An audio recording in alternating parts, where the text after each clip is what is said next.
యోహాను సువార్త 7వ అధ్యాయం 37-38 వచనంలో, ఆ పండుగలో మహాదినమైన అంత్యదినమున యేసు నిలిచి, ఎవడైనా దప్పిగొనిన ఎడల నా యొద్దకు వచ్చి దప్పి తీర్చుకొనవలెను. నా యందు విశ్వాసం ఉంచు వాడెవడో లేఖనము చెప్పినట్లు వాని కడుపులో నుండి జీవజల నదులు పారునని బిగ్గరగా చెప్పెను.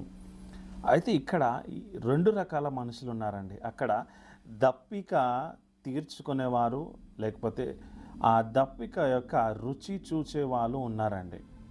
రుచి చూచేవారు రక్షణ పొందగలరా అని అంటే రక్షణ పొందలేరు. కానీ దప్పిక ఎవరైతే తీర్చుకుంటారో వారు మాత్రమే రక్షణ పొందగలరు.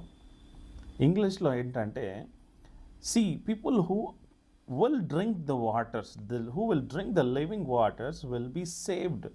But people who are like the tasters, అంటే టేస్ట్ చేసే వాళ్ళు ఎవరైతే ఉంటారో, కొన్ని నీళ్ళు ఆగి వీళ్ళేంది నాకు చెప్పేది, వీరు బాగానే మాట్లాడుతున్నారు కదా అని అనుకుంటూ ఉంటారు. బహుశా అక్కడ కూడా అలాంటి ప్రజలు ఉన్నారేమో. కానీ యేసు క్రీస్తు ప్రభుల వారు ఒకటే మాట చెప్తున్నారంటే, దప్పిక ఎవరికైతే ఉన్నదో వారు రండి, వారికంట జీవజల నది ఇస్తారంట, వాళ్ళ దప్పిక తీరుస్తారంట కదా.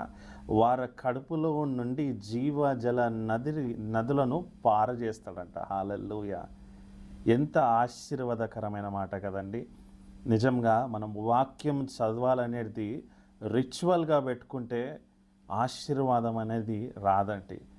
దాహముతో చదివితే మన దాహము తీర్చబడుతుంది, మన సమస్యలు తీర్చబడతాయి. హల్లెలూయా!